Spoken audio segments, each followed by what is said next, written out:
sur Héritage Télévision. Bienvenue à tous dans cette grande édition du journal. Voici le titre. Le camion et les passagers de l'accident survenu à Mitouaba dans le Haut-Katanga restent introuvables. 5 jours après le drame, les autorités disent attendre les moyens logistiques pour activer les recherches. Et puis, dans la province du Kasai central, les cas de la maladie à coronavirus se sont revus à la hausse, annonce le chef de la division provinciale de la santé, une situation qui serait due au relâchement des mesures barrières par la population. Dans ces journaux, nous recevrons également pour vous les pasteurs Jean-Pierre Kibambé, qui est responsable de l'église baptiste biblique. Avec lui, nous aurons à parler sur la dédicace de l'église Nouvelle Cité des David. Ce sera un peu plus tard. Mais tout d'abord, à la une de l'actualité, 5 jours après l'accident survenu à Mitouaba, dans le Haut-Katanga, le camion et ses passagers sont toujours sous l'eau de la rivière Kalumengongo, ont indiqué les autorités territoriales. C'est vendredi 22 octobre. Elles disent toujours attendre les moyens logistiques pour activer les recherches. Jean Bayo nous signe ces récits. Cela va faire 5 jours depuis qu'un véhicule s'est renversé avec 50 passagers sur la rivière Kalumengongo à Mitouaba, dans le Haut-Katanga. Jusqu'à ce jour, l'engin et ses passagers sont toujours sous l'eau, ont indiqué ce vendredi les autorités territoriales, et disent toujours attendre le moyen logistique pour activer les recherches. De la cinquantaine des disparus, seuls 3 corps des adultes déjà en état de putréfaction ont été repêchés et enterrés par les autorités territoriales. Le premier a été tiré le mardi 19 octobre et les 2 autres le mercredi 20 octobre. 3 autres corps flottent encore sur la rivière Kalumengongo, à en croire l'administrateur du territoire. Les autorités de Mitouaba ont le regard tourné vers Lubumbashi, qui a promis d'envoyer les moyens nécessaires pour permettre la poursuite des recherches. Déjà, quelques membres de famille des victimes en provenance du territoire des Manono, d'où était parti le camion, sont signalés dans la contrée dans l'espoir de récupérer les corps de leurs proches. Les camions accidentés venaient des Manono et se rendaient à Lubumbashi avant de connaître un accident dimanche du 7 octobre aux environs des 23 h à 65 km de Mitouaba centre. D'après le gouvernement provincial du Haut-Katanga, seules 2 personnes ont survécu dans ce drame. Sur ce même chapitre, séance plénière, c'est vendredi 22 octobre à l'Assemblée provinciale du Haut-Katanga dans la salle de plénière du bâtiment du 30 juin. La validation de pouvoir, la création des commissions d'enquête de l'accident mortel survenu sur la nationale numéro 6 à 68 km de Mitouaba, centre sur le pont Kalumengongo, celle sur les enlèvements de personnes et la résurgence du banditisme dans le Haut-Katanga figuraient parmi les points inscrits à l'ordre du jour de cette plénière présidée par Michel Katebe. C'est un reportage de Nathalie Mwanzaï, Prince Motoka. Regardez. Les résolutions ont été adoptées au cours de la séance plénière de ce vendredi 22 octobre sous la présidence de Katebengo et Michel, entre autres. La résolution portant création d'une commission d'enquête sur l'enlèvement des personnes et la résurgence du banditisme dans le Haut-Katanga, et celle portant création de la commission spéciale chargée d'enquêter sur l'accident mortel survenu à 65 km dans les territoires de Mitouaba Centre sur les ponts Kalumengongo. Attendu qu'il y a l'opportunité de créer une commission spéciale chargée d'enquêter au sujet de l'accident mortel survenu sur le pont Kalumengongo à 65 km de Mitouaba Centre, vu la nécessité et l'urgence, adopte la résolution dont la teneur suit. Article 1er est créé au sein de l'Assemblée provinciale du Haut-Katanga une commission d'enquête parlementaire. Outre cette matière, le président de la commission PAJ a réceptionné les dossiers du premier suppléant du fait honorable Tchamalenge Christophe pour validation du pouvoir. La plénière de ces jours a été émaillée de plusieurs motions d'information illustrant la dégradation des routes des dessertes agricoles à Kipushi et dans d'autres territoires, ainsi que la multiplicité des dossiers liés aux conflits fonciers. L'administration foncière ne cesse de faire parler d'elle. Quand vous allez devant les cours et tribunaux, vous allez constater que la plupart des dossiers, ce sont des conflits fonciers. Il y a un désordre fou dans ces domaines qui fait peur parce que chacun d'entre nous ici est un potentiel victime. La prochaine séance plénière est fixée pour le mardi 26 octobre prochain. Tout à fait autre chose à présent dans ces journaux. L'analyste politique indépendant Guy Lukula conteste la réaction du ministère de l'Enseignement primaire, secondaire et technique, du ministre justement de l'EPST, Tony Mwaba, après la manifestation des quelques élèves de la ville-province de Kinshasa qui ont envahi le bureau de l'Assemblée nationale. C'était le jeudi dernier. Selon lui, la situation actuelle des élèves et enseignants de la République démocratique du Congo n'arrange personne. Il s'exprime dans ses propos recueillis par Pierre Kaboui et Passion Kabamba. Tout ce que j'ai dit, je suis plus proche de la science que tout autre sentiment. Vous allez d'abord comprendre que c'est un ras-le-bol. L'histoire s'est passée à qui? Nous qui sommes à l'intérieur, nous ne sommes pas contents de ça. On veut voir nos enfants reprendre le chemin de l'école et étudier en toute tranquillité. Vous allez comprendre que le chef de l'État a déjà beaucoup de problèmes sur sa table. De l'autre côté, c'est la scène, de l'autre côté, c'est le social du citoyen congolais et le droit de s'exprimer librement. C'est une obligation citoyenne. Et les élèves qui sont là où ils ont constaté qu'à la maison, mais le pouvoir politique ou les ministres ayant l'enseignement primaire et secondaire ne peut pas servir d'une boîte à allumettes dans le désert pour que là où il preste son travail pour que le gouvernement assume la satisfaction du bien-être général et qu'il commence à porter les problèmes sous le dos du chef de l'État. Pourquoi le président et le vice-président de l'Assemblée nationale n'ont pas fait de commentaires?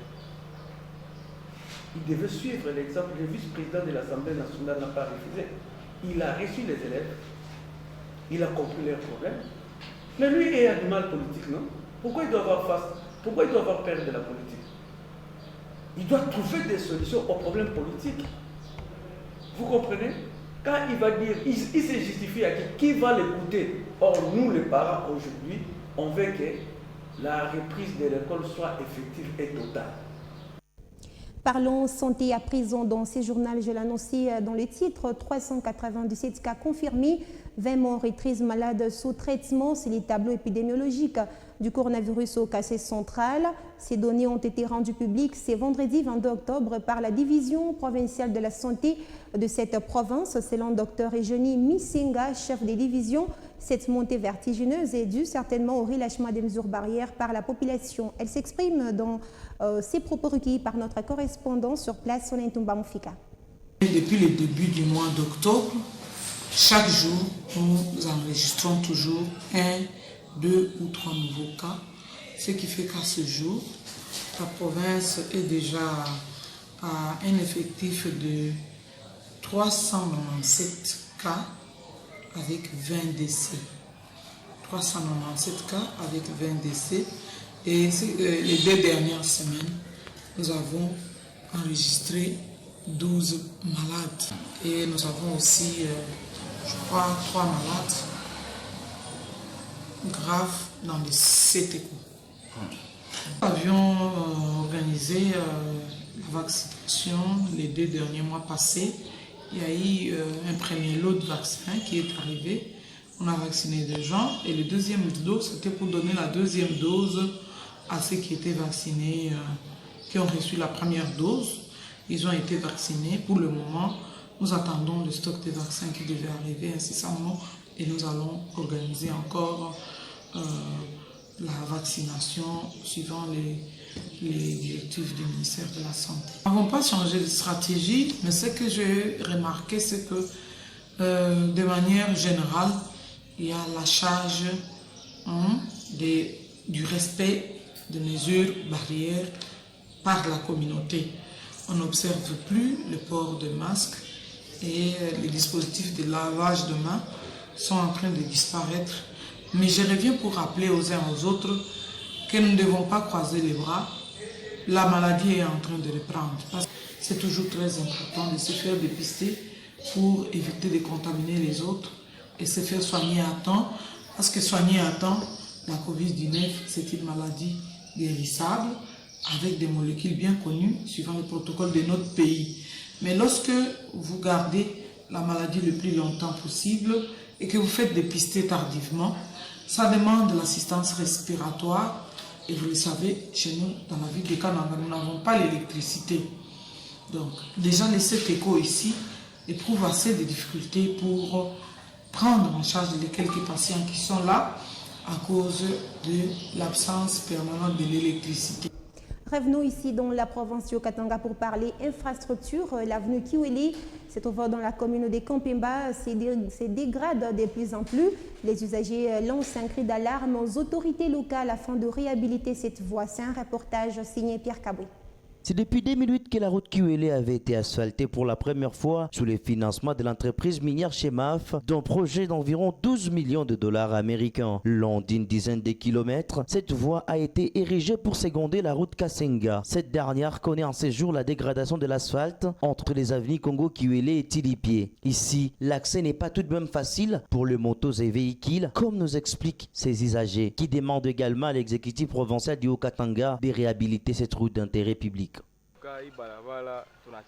En tout cas, nous souffrons beaucoup avec cette voie. Quand un véhicule passe du côté Tilipié, le conducteur se doit de ralentir. Dans le cas contraire, c'est le tuyau d'échappement qui sera affecté par de grosses pierres se trouvant sur la voie. Que nos autorités songent pour notre route ici.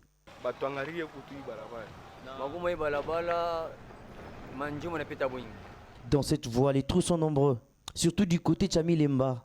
Ce n'est que des volontaires du quartier qui se regroupent. Question de boucler les trous et on contribue 1000 francs chaque fois. Alors que d'habitude, on demandera à nos autorités d'améliorer les routes, ils ne s'y hâtent pas. Du fait qu'ils n'empruntent jamais ces routes ici. Sinon, ils devaient répondre à nos cris depuis très longtemps. Cette fois-ci, qu'ils viennent et voient l'état de la route.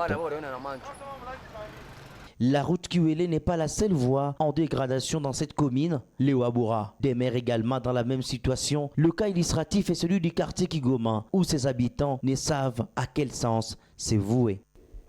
Je l'ai annoncé dès l'entame de cette édition. Nous avons un invité dans ce journal. Il s'agit du pasteur Jean-Pierre Kibambi, qui est responsable de l'église baptiste biblique. Pasteur, bienvenue. Bien, merci. Avec vous, nous parlons sur la dédicace de l'église Nouvelle Cité de David. Déjà, pour commencer, pasteur, vous avez eu à organiser des cérémonies préparatoires à la dédicace de votre temple. Qu'est-ce qui justifie votre présence sur ces plateaux? Merci une fois de plus pour la parole. Ma présence dans ce beau studio de héritage est justifiée parce que nous venons maintenant vous annoncer que nous avions déjà commencé les cérémonies de la dédicace du temple de la NCD, la Pentecôte. Et cela va aller du 17 jusqu'au 24. Mais avant cela, tout ce qu'on a eu à faire, c'était des témoignages par des frères, des sœurs, des amis de la NCD qui ont vu comment l'apôtre et notre président d'honneur, Jean-Clément Diambilaï, avait commencé. Alors c'était ces témoignages-là qui sont passés en préambule de l'événement proprement dit que nous venons annoncer. Et comment vous préparez justement pour la dédicace de ces temples Nouvelle Cité de David? Pour la préparation de cette dédicace, nous avons d'abord besoin de tous les serviteurs de Dieu de Lubumbashi. Nous avons besoin de leur main d'association à cette dédicace du temple. Pourquoi leur main d'association? L'apôtre Jean-Clément Diambilaï, c'est un enfant de Lubumbashi. Il est né ici, il a commencé par l'école de dimanche à l'église Vianzovois. Il a cheminé tous les échelons et aujourd'hui il est devenu apôtre. Et par lui, il a construit un temple d'une grande valeur dans cette ville. Parce qu'à ma connaissance, quand nous avions notre ancien maire, dont le nom Boulaya, lui il disait toujours, quand vous voyez des églises en bâche ou en je ne sais comment, c'est toujours des églises de réveil. Mais maintenant qu'il y a un de nôtres qui a construit une église digne de nom, nous ne pouvons qu'aller tous ensemble nous réjouir et dédier ce temple-là à la gloire de notre Dieu. Pasteur Jean-Pierre, demain, vous avez une sortie publique. Oui. Quel message adresseriez-vous à toutes ces personnes qui vous suivent en ce moment sur Héritage Télévision? Oui, demain, selon notre programme, nous avons une sortie publique à Kiwele. Déjà dès 6 heures, nous demanderons à tous nos pasteurs avec qui nous avions préparé cet événement les 20 poules qui sont reparties sur toute la ville, de commencer dès 6 heures du matin à amener leurs membres à venir au stade Kiwele pour écouter l'archbishop William Duncan, qui est l'orateur principal, qui va parler, qui va s'adresser à l'église de Lubumbashi. Alors, sur ce, nous leur demanderions de venir, d'être là à temps, parce qu'à 8 heures, il va déjà prendre la parole. Tout au plus tard, vers 11h, 11h30, il va arrêter à cause de la chaleur qui sévit chez nous dans notre province. Et la dernière question avant de vous libérer, vous n'êtes pas de la nouvelle cité de David, mais qu'est-ce qui justifie votre présence dans cette organisation? Je ne suis pas de l'église La Nouvelle Cité de David, mais je suis un fils spirituel du pasteur Albert Lukusa. Et le pasteur Albert Lukusa, il est le fondateur de la communauté Nouvelle Cité de David. Et dont l'apôtre Jean Clément, c'est lui qui suit le représentant légal de cette communauté.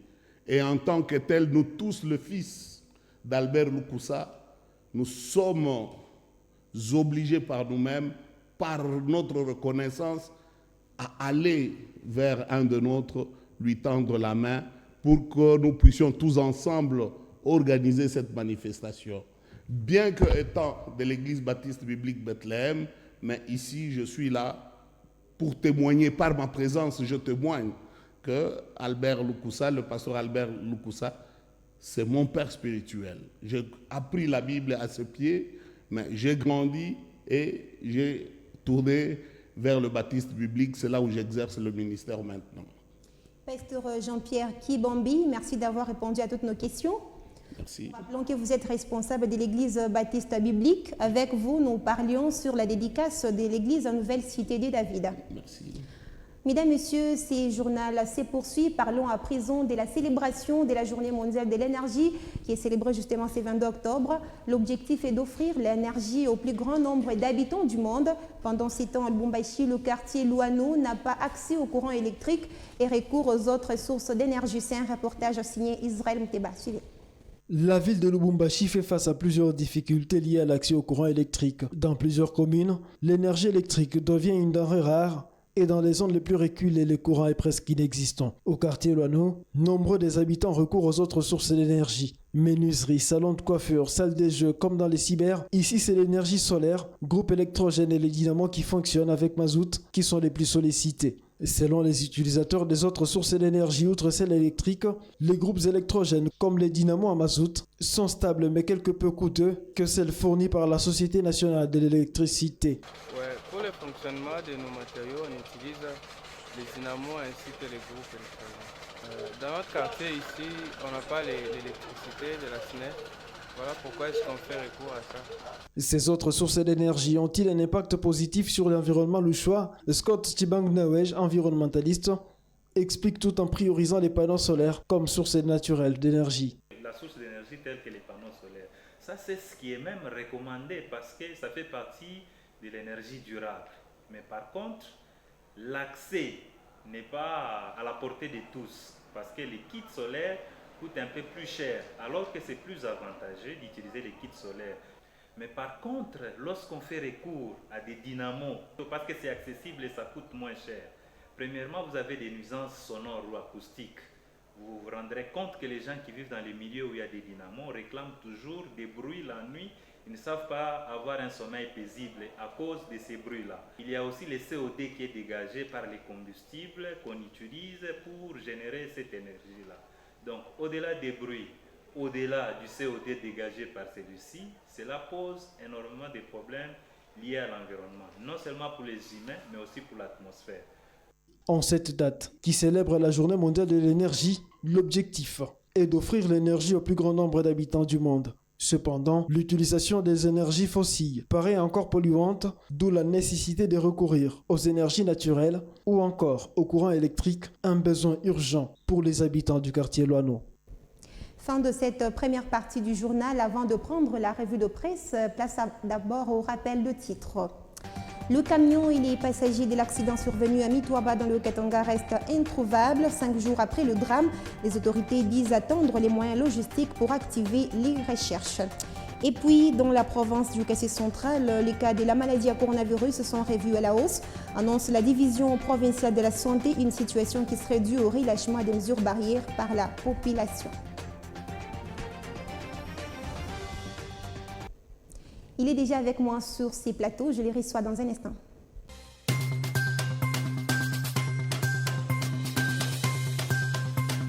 Dan Chita, bienvenue. Merci Ruth. À la une de votre journal des journaux, grève dans les sous-secteurs de l'EPST, Tony Mwaba soupçonne une main noire. Tout à fait, grève dans les sous-secteurs de l'EPST, Tony Mwaba soupçonne une main noire. Titre le journal Avenir. Alors écoutez, on peut lire dans cet article: mise en œuvre de la gratuité de l'enseignement, rentrée scolaire problématique avec la grève radicalisée des enseignants et de toutes les autres questions brûlantes du secteur de l'enseignement primaire, secondaire et technique. Était jeudi 21 octobre 2021 au centre du briefing du gouvernement qu'anime régulièrement le ministre de la Communication et Médias, Patrick Mouyaya. À l'occasion, le ministre de l'EPST, Tony Mwaba, a répondu à diverses préoccupations des journalistes. Au regard de 20 actions posées par Tony Mwaba, dont seulement 5 mois, il y a eu lieu de penser qu'il existe une main noire qui pousserait les élèves à manifester logiquement, comme l'a indiqué le ministre de l'EPST. Il s'agit des personnes frustrées par la gratuité de l'enseignement de base, celle-là même qui avait fait de l'EPST un secteur marchand. En prenant d'assaut hier le palais du peuple, les élèves interpellent le Parlement, poursuit les quotidiens forums des As. Le fait est suffisamment rare pour être souligné. Généralement, ce sont les militants, membres de partis politiques, les membres de la société civile, les activistes des mouvements citoyens qui prennent d'assaut les palais du peuple, et quand ce sont les élèves qui prennent les contrôles du siège du Parlement congolais. La symbolique est forte. Ce sont les enfants qui crient devant l'autorité budgétaire, et l'on sait que la grève pour l'enseignant a pour origine la non prise en charge en compte de revendications qui annihilent la gratuité de l'enseignement, en faisant de celle-ci non pas un gain mais une perte, voire un boulet au pied de ces enseignants et du gouvernement. Les élèves de l'école publique de Beni et de Kinshasa ont manifesté hier jeudi 21 octobre pour réclamer la reprise des cours. Leurs enseignants sont en grève depuis la rentrée scolaire le 4 octobre dernier. Et avant d'éclore cette revue de presse, crise au sein de l'Union sacrée de la Nation, Moïse Katumbi éventre le BOA. Oui, crise au sein de l'Union sacrée, Moïse Katumbi éventre le BOA, écrit les tri-hebdomadaires, le vrai modérateur, le journal du groupe des presse et héritage. Le jour de ministre de Ensemble pour la République au gouvernement sont à compter. La dernière déclaration et la lettre du président de cette plateforme, Moïse Katumbi Chapwe, au chef de l'État, réclamant l'annulation de l'entérinement du membre du bureau de la CENI et de sa proposition soumise à la création de l'Union sacrée en jeté, en tout cas de l'huile au feu au sein de la coalition. Majoritaire au Parlement et au gouvernement, il a choisi la place publique pour dénoncer à haute voix les dérives dictatoriales qui ont élu domicile au sein de la coalition, au risque de compromettre les efforts de démocratisation déployés depuis peu après le divorce avec les FCC. Une chose est vraie, l'Union sacrée ne cessera plus la même après les déclarations de Moïse Katumbi à Jeune Afrique, où il a fustigé les votes opérés par les députés pour valider la proposition du bureau de la Commission électorale nationale indépendante, faite par 6 confessions religieuses au détriment de la SEMCO et les CC, un vote qui a fait suite au rapport de la commission dite paritaire, bata fustigé tant par le FCC, la MOCA qu'Ensemble pour la République. Et on va finir justement, Ruth Koutima, par Forum des As qui écrit dans son éditorial: seul devant sa conscience, investir ou non du bureau complet Kadima, c'est peu dire que le pays retient son souffle. Suspendu qu'il est aux lèvres du président, l'alpha et l'oméga du champ institutionnel, l'arbitre suprême de son coup de sifflet dépendra de suite des événements. Pas facile donc d'être Fachi en cette conjoncture où tout le monde se perd en conjecture. sur la voie empruntée si la référence à les deux chemins n'est pas, en l'espèce, tout en fait de 16 ans. Il n'en demeure pas moins que son côté choix garde la patience ou la pertinence, car le chef d'État est appelé à opérer un choix aussi déterminant que vital pour l'avenir et les devenirs du pays. Or, choisir, c'est renoncer, disait André Gide. Renoncer à qui ou à quoi? Investir l'équipe intérinée par l'Assemblée nationale, ce qui signifierait pour l'autorité morale de l'union sacrée de la nation être en cohérence avec sa famille politique et la frange de la société civile qui porte la candidature de Denis Kadima. A contrario, par cet arbitrage, le président donnerait le coup d'envoi de vagues successives des contestations dont le prémisse transparaissait déjà de déclarations d'acteurs politiques de premier plan et de pères spirituels de l'espace interconfessionnel SAMCO-SCC. Comment relever d'élections régulières et sereines si par le team chargé de les organiser est contesté par quantité des parties prenantes au processus électoral? Comment espérer danser les tangos? Seule la résiderait, en tout cas la malformation congénitale. Là, s'y trouverait le péché originel susceptible d'empoisonner la suite. La fraude, Coronto, disaient les juristes, renvoyer l'alchimie Mbosso en se servant de la jurisprudence Malonda, mais contenterait les gros du camp présidentiel, mais rencontrerait les attentes de pans importants des forces sociales et politiques.